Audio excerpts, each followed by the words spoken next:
been working out of town. This woman brings a different random guy home every single day. She originally thought she could keep hiding it like this forever. But right after one of their hookups, the guy actually tried to bounce without paying a dime. This made Fanny super pissed off. She stepped up trying to block him from leaving, but unexpectedly the guy just shoved Fanny straight to the ground. Hearing the female owner's tragic screams from inside the house, the maid Rose wanted to step up and help, but was stopped by the grandma right next to her. It wasn't until 10 minutes later that the guy finally walked out.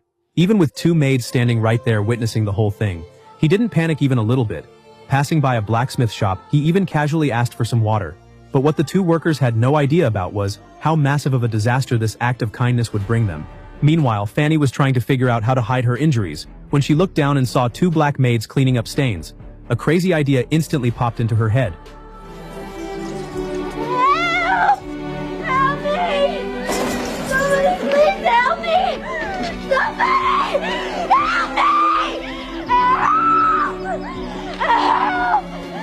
Please! Help me! Oh, what's the matter now? Please help me! Help me! What's going on? Fanny, what happened? She screamed her lungs out, asking the neighbors for help, claiming a black man had just assaulted her. Hearing this, a kid nearby immediately left the scene and went straight to the town police station to report it. At first, the sheriff thought the kid was just messing around, until he heard the kid say Fanny got assaulted by a black guy. The sheriff instantly got dead serious. He started gearing up with his weapons, while ordering his deputies to go notify Fanny's husband. This whole thing quickly spread across the entire town. Any outsider got hit with severe interrogations. Luckily, the newly arrived veteran man had his ID letters. Otherwise, he definitely would have been arrested as a suspect. On the flip side, Fanny was telling the sheriff what happened. The whispers from the women nearby slowly made her completely break down. Luckily, Fanny's husband rushed over just in time and carried her right back inside the house. But the old maid who witnessed the whole thing didn't dare to tell the truth. No, Mr. Ellis. I ain't saying nothing. The town was already insanely hostile towards outsiders to begin with. Now this whole incident just added pure fuel to the fire. So the cops brought out their hunting dogs and started tracking the suspect's scent down the road. The dogs quickly led the mob straight to the blacksmith shop. The sheriff leading the pack didn't say a single word, and just violently dragged the black boy out of the house. Facing the sheriff's aggressive questioning, the boy had absolutely no clue what was going on. Seeing the boy too terrified to even speak, the sheriff just straight up tied him to the truck. On their way back to the station, the mob ran into the town's store owner.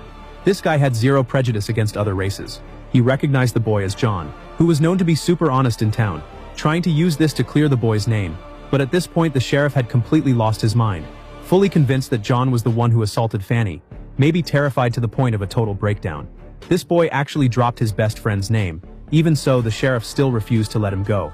After throwing John straight into a jail cell, they turned right around and headed back to the blacksmith, and brutally beat up the young black guy before even saying a word. While man hiding in the bushes saw every single bit of it, he witnessed the whole entire process of this mob torturing innocent black men.